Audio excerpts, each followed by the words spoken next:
ज्यादा दायित्व है। वैसे साथियों, जेएनयू के इस कैंपस में एक बेहद लोकप्रिय जगह है। कौन सी जगह है वो? साबरमती ढाबा, है ना? और वहां पर कितनों का खाता चल रहा है? मैंने सुना है कि आप लोग क्लास के बाद इस ढाबे पर जाते हैं और चाय पराठे के साथ डिबेट करते हैं, आइडियाज एक्सचेंज करते हैं।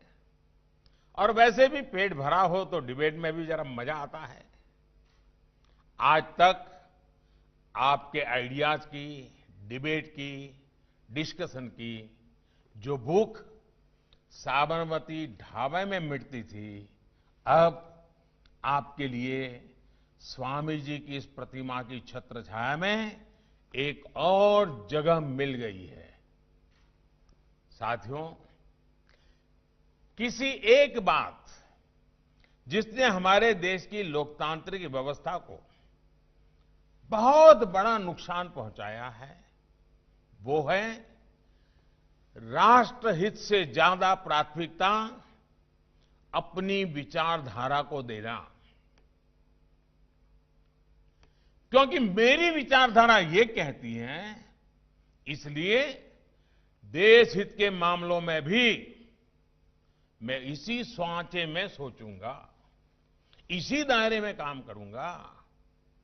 ये रास्ता सही नहीं है दोस्तों, ये गलत है।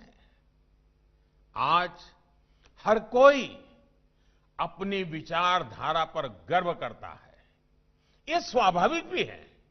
लेकिन फिर भी हमारी विचारधारा राष्ट्रहित के विषयों में राष्ट्र के साथ नजर आनी चाहिए, राष्ट्र के खिलाफ कतई नहीं।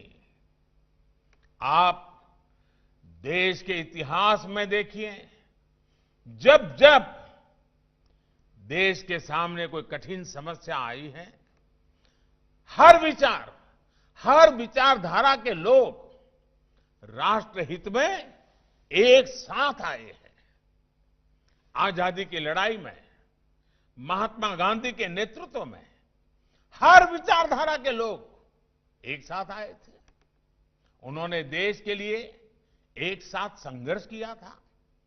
ऐसा नहीं था कि बापू के नेतृत्व में किसी व्यक्ति को अपनी विचारधारा छोड़नी पड़ी हो। उस समय परिस्थिति ऐसी थी तो हर किसी ने देश के लिए एक कॉमन कॉज को प्राथमिकता दी। आप इमरजेंसी को याद करिए, इमरजेंसी के दौरान भी देश ने यही एकजुटता देखी थी। और मुझे तो उस आंदोलन का हिस्सा बनने का सौभाग्य मिला था। मैंने सारी चीजों को खुद देखा था, अनुभव किया था, मैं प्रत्यक्ष गवाह हूं। इमरजेंसी के खिलाफ उस आंदोलन में कांग्रेस के पूर्व नेता और कार्यकर्ता भी थे, आरएसएस के स्वयंसेवक और जनसंघ के लोग भी थे, समाजवादी लोग भी थे, कम्युनिस्ट भी थे, जेएनयू से जुड़े कितने ही लोग थे जिन्होंने एक साथ आकर इमरजेंसी के खिलाफ संघर्ष किया था।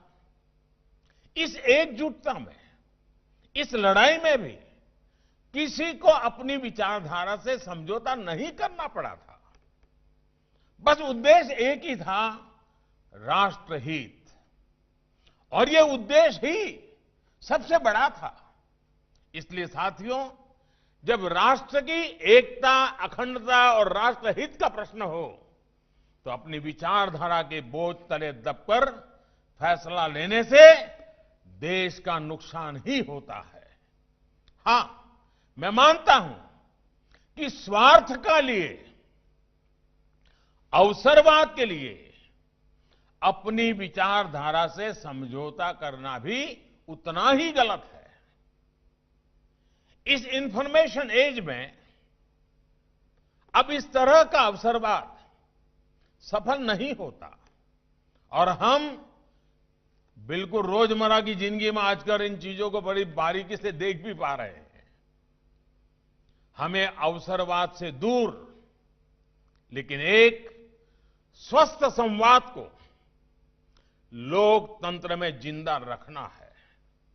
साथियों, आपके यहां तो आपके हॉस्टल्स के नाम भी गंगा, साबरमती, गोदावरी, ताप्ती, कावेरी, नर्मदा, झेलम, सतलुज जैसी नदियों के नाम पर है।